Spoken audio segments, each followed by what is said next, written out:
পৃথিবীর মানুষ এখনো পর্যন্ত মাত্র 12 কিলোমিটার পর্যন্ত নিচ পর্যন্ত যেতে পেরেছে।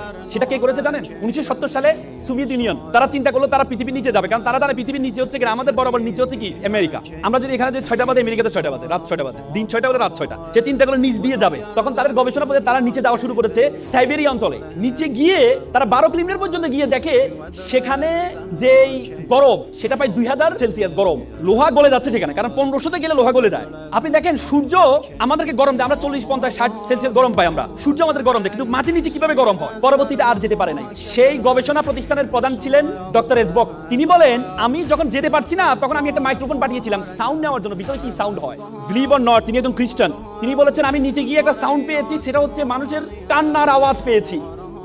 তিনি আবার বলেন, তিনি ভাবলেন এটা একটা ইকুইপমেন্ট বা আমি যে ইকুইপমেন্ট পাঠিয়েছি সেটার কোনো আওয়াজ হতে পারে। তিনি আবার পাঠালেন, পরে দেখলেন এটা কোনো একজন দুজন মানুষের আওয়াজ না, এটা হচ্ছে হাজার হাজার মানুষের কান্নার আওয়াজ, এবং সেই আওয়াজগুলো বেশিরভাগ আওয়াজ হচ্ছে মহিলাদের আওয়াজ।